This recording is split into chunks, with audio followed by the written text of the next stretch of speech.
Here we are back again. And Mirador Television, coming out of the White Hart in Lewes, in East Sussex, in the United Kingdom. And a lovely place it is to come into in the morning and to broadcast. Lovely, in fact. Now, we are going to go in a moment to a little bit of history in Lewes through our acclaimed documentary, The Bloody Past of a Tiny Town. But first of all, it would appear that there was some drama overnight, which I slept through, and I'm assuming you slept through. But let's just catch up on the headline is a huge fireball. Asteroid SR 2667 explodes over the English Channel in an historic airburst first. And in what was an historic first, an asteroid that had only just been discovered exploded over the English Channel in a huge meteor fireball at around 3 a.m. this morning. That's Monday, February the 13th, and indeed it is Monday the 13th of February 2023. In what was an historic first, an asteroid that burst into a fireball. The small 1 meter asteroid, currently designated SAR 2667, exploded after entering the Earth's atmosphere. It was visible from across most of southern England and Wales, and as far south as Paris in France.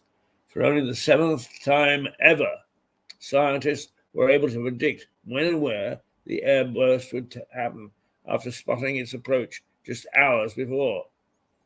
American physicist and airburst specialist Mark Boslow from the Los Alamos National Laboratory told Wales Online that while airbursts of this size happen somewhere several times per year, they are rarely discovered in advance. In fact, he said this was only the 7th one in history that had been discovered in advance. And he said it was the first time in history this had happened over a populated area with enough warning to get data. Mark Boslow is a research professional at the University of New Mexico and an expert in the study of planetary impacts of global catastrophes. So there you are. As the flash over Brighton as the asteroid explodes. It turned night into day, and this was the flash over Brighton at 3 a.m. this morning as the asteroid exploded. So there you are. That's some breaking news, and I'm sure that we'll hear more about that as the day goes by. Now,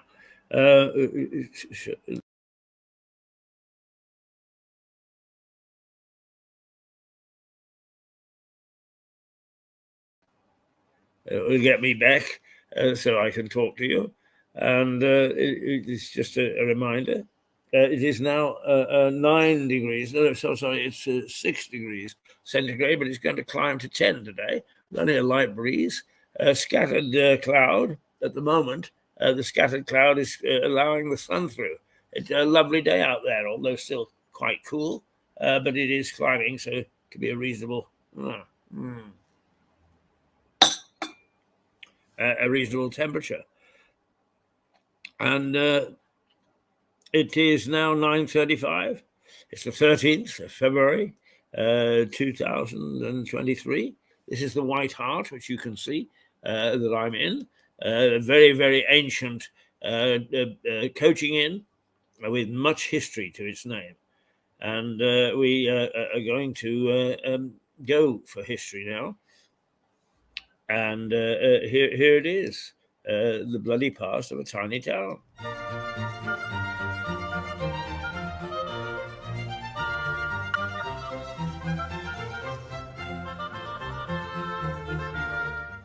Bloody Lewes.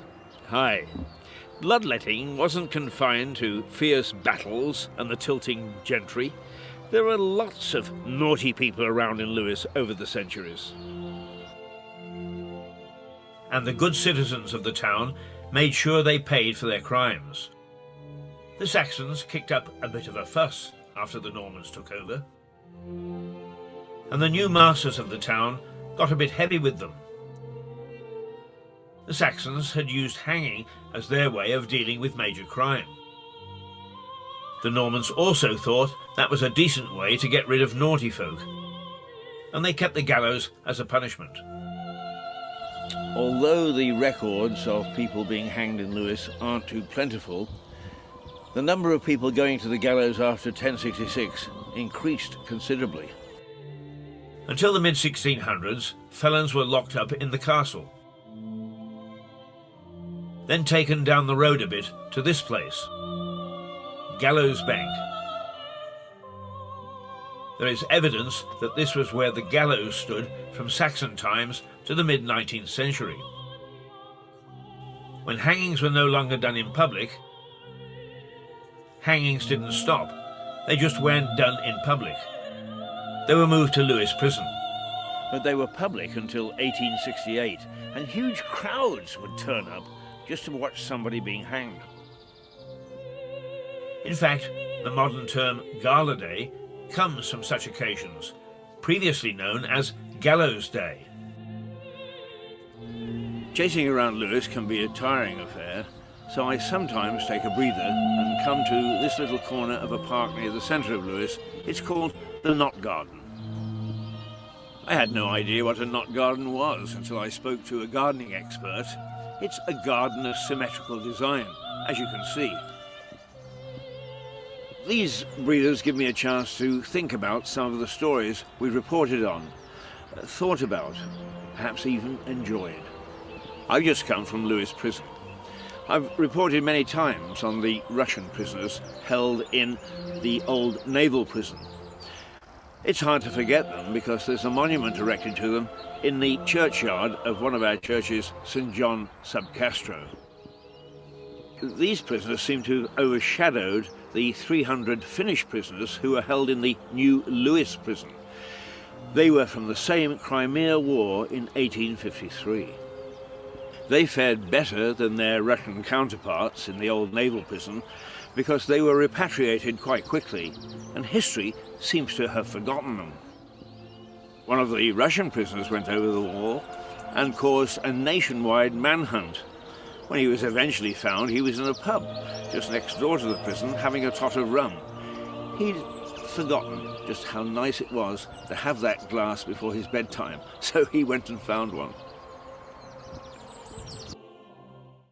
Norman justice was pretty fierce and pretty swift. But they did introduce an early version of the 12-man jury system. So the baddies of yesteryear were given some sort of chance. While hanging was the flavour of the day, there was also a way of avoiding being strung up if you chose trial by ordeal. I must say, I think that trial by ordeal was thought up by a mischievous bookmaker. Certainly the odds were heavily stacked against the victim. There was trial by fire, trial by water, and trial by combat. By fire, the accused had to pick up a red-hot poker or bar. If the wound healed, then the verdict was innocent of all charges. But if infection set in, then guilt was proved, and he returned to the noose. By water, the accused was bound hand and foot, thrown into the pond and told to swim. No breaststroke, just bubbles. Innocent. Sorry about that. The ducking stool was a more genteel version for ladies, but the results were much the same. Float, guilty, off to the gallows. And if you were well bred, you had the best odds of the lot. Noblemen would fight often to the death in combat with their accuser. The winner of the battle would be considered to be the one that was right. It was 1215 when trial by ordeal was replaced by trial by jury. 12 good men and true. The castle as a prison wasn't a huge success. A number of prisoners went in through the front door and then decamped via the back to the river in the hope of catching a boat out of town.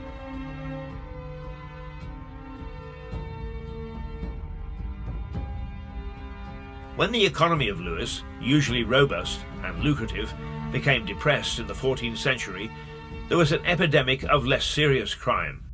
People became desperate during these hard times, and in 1396 the parson of St. John's was charged with robbery from Hamsey Church, but was later granted a king's pardon.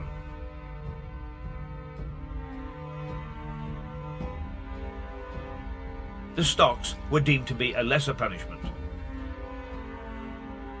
On one occasion in Lewes, in the 13th century, the bishop ordered a knight to be punished by carrying the stocks through the town streets and into a church, because the knight had dared to throw a member of the clergy into his dungeon.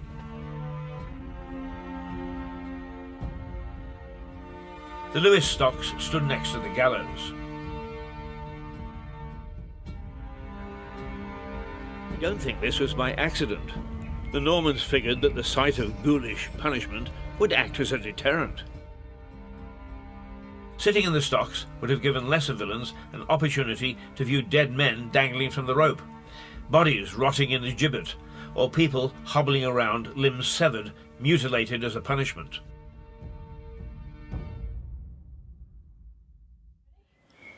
It's a bit uncomfortable sitting here in the stocks. I wouldn't want to spend a whole night here. It would make a man a bit stiff on a chill evening. But my main punishment was being kept out of the pub all night with nothing to drink but water. But the main punishment was ridicule, of course. In those days, a fate worse than death. The stocks outlasted the gallows as a public spectacle. They didn't disappear until 1872. Some historians claim that this punishment has never been removed from the law books, and indeed there are still some American states where being consigned to the stocks remains on the statutes. So tourists beware.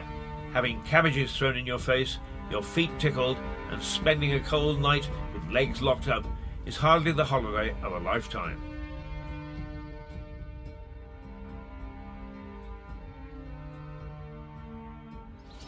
At last, I'm out of the stocks. Time for a drink. Ordeal by beer. Bliss.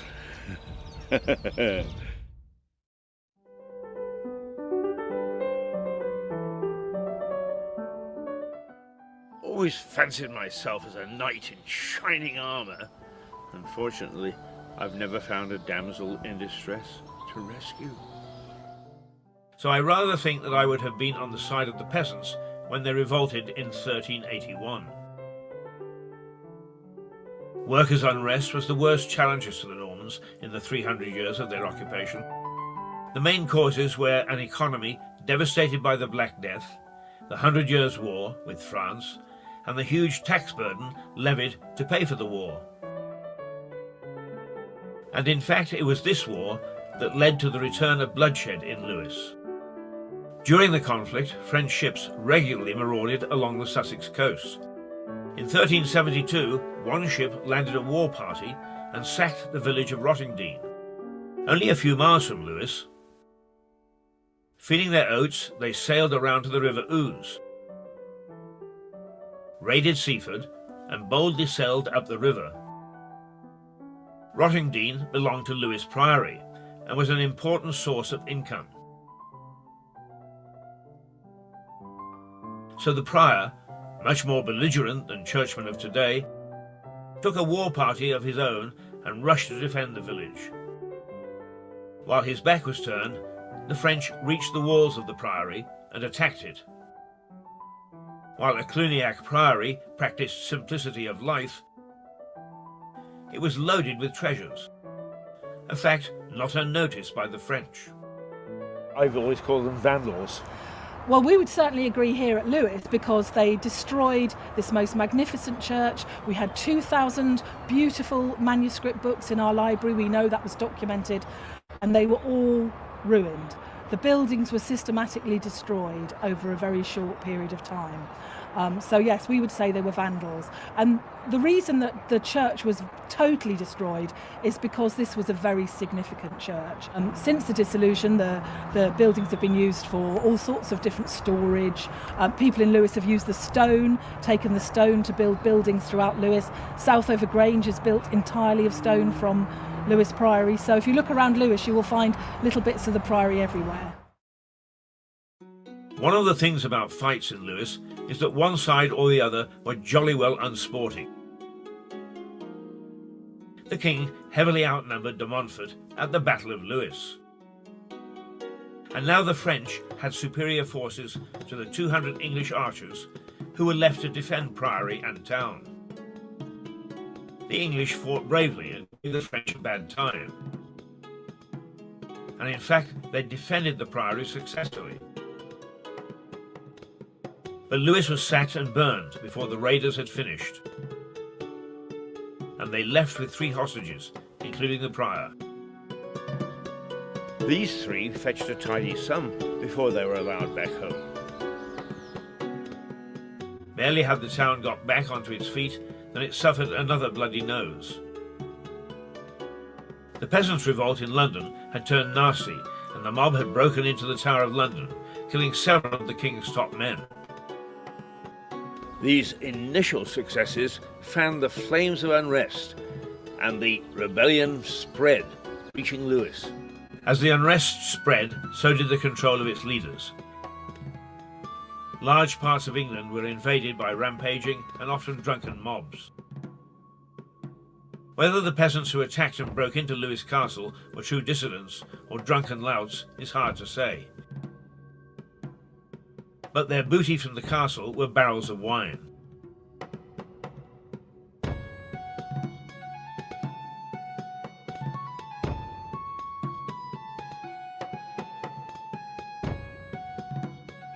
"63 pubs. Oh my goodness."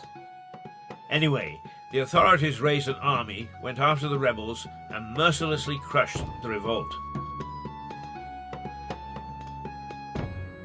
A subsequent uprising, for much of the same reason, again caught Lewes in its net. But although the violence spread, it didn't quite reach Lewes. Jack Cade, who hailed from Kent, whipped up a mob of middle-class country folk to try and break corruption in the court of King Henry VI in 1450.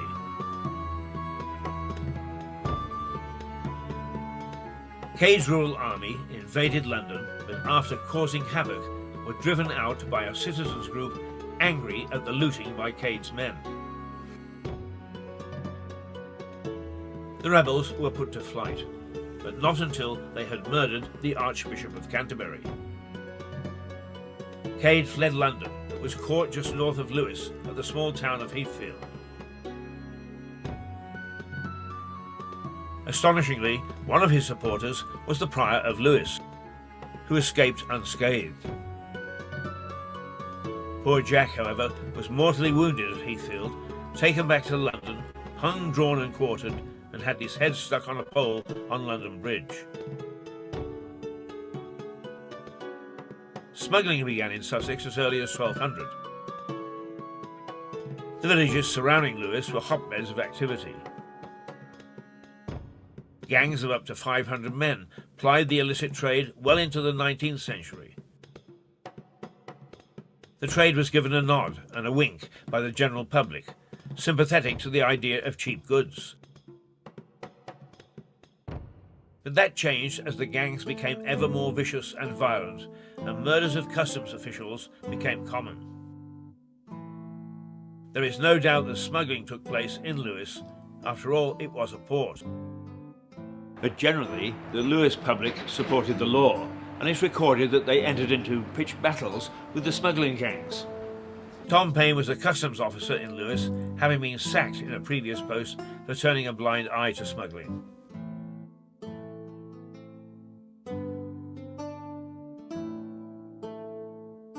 But his time in the job seems to have been without serious incident, and he was free to carry on his rebellious thoughts in the White Hart. Witchcraft is another favourite topic in the bars. Locals will look you in the eye and they'll tell you that evil spirits are brewed in Lewes, even to this day. Witchcraft in the town must be left to another day. But there is evidence that witch trials took place at Lewes Assizes. In 1565, a Marjorie Smythe of Battle was found guilty of witchcraft. She was charged with causing 2 toads to kill a cow. She was given a year in prison along with time in the pillory. 2 years later, a Newark lady, Agnes Baldwin, was found guilty of killing 2 pigs through witchcraft.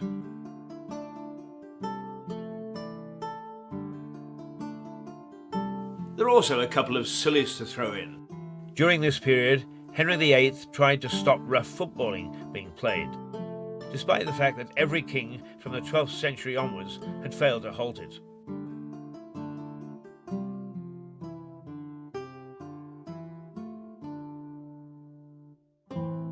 Oliver Cromwell banned the eating of mince pies on Christmas Day in 1654. He thought that gluttony distorted the human figure. Well, this isn't exactly a mince pie, but no, I'll leave it till later. But you know, that law is still on the statute books. Ho, ho, ho. Ding, dong, ding, dong. That's the sound of a church bell. But it's nothing like the ding-dong that went on for centuries over Lewes Assizes. The Assizes from Saxon times were situated in Lewes, and as Lewes had 2 mints and Chichester only 1, Lewes was the more important town. But the church put down its marker in Chichester, and so the town demanded that the Assizes should be located there. Lewes protested, and the court changed place several times.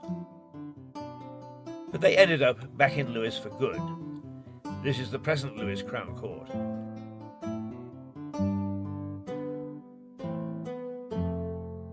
It has seen many famous cases over the years. Several leaders of the Irish Easter Uprising in Dublin of 1916 were held there.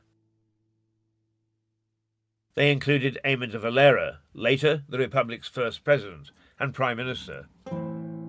Probably the most famous murderer in the prison was John George Haigh. He was known as the acid bath murderer. That's the way he tried to dispose of his victims. He appeared at Lewes Assizes in July 1949 and was found guilty in just 17 minutes. He was hanged by the then famous Albert Pierrepoint in August 1949. A notorious local murder in 1912 saw John Williams hanged in Lewes Prison. Williams shot a police inspector in Eastbourne, for which he paid the ultimate price. The notorious Kray twins, Ronnie and Reggie, were imprisoned in Lewes jail in the 60s. The colourful so-called celebrity gangsters managed to keep business going as usual, while behind bars, hiring out protection teams to Hollywood stars.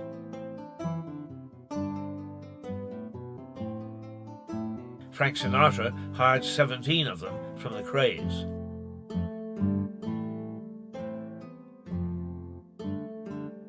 No prison worth its salt can exist without at least one ghost, and Lewes is no different.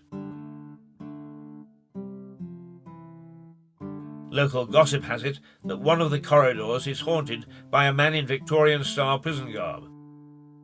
The most famous execution in Lewes, though, was that of Sarah French. She poisoned her husband with arsenic, cooked into an onion pie. So much for the saying, the way to a man's heart is through his stomach.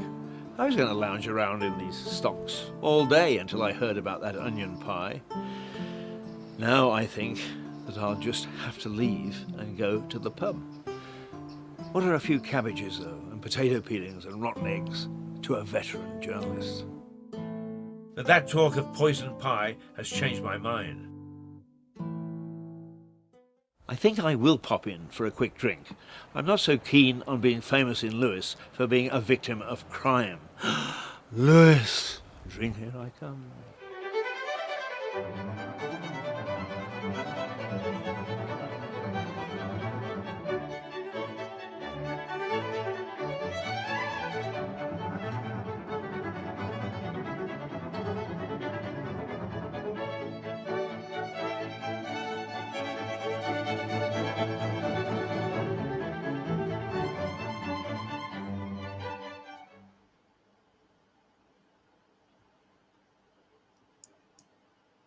Well, there you are. There's a little bit of background to the bloody nature of our little town here, plus one or two other little bits of interest. We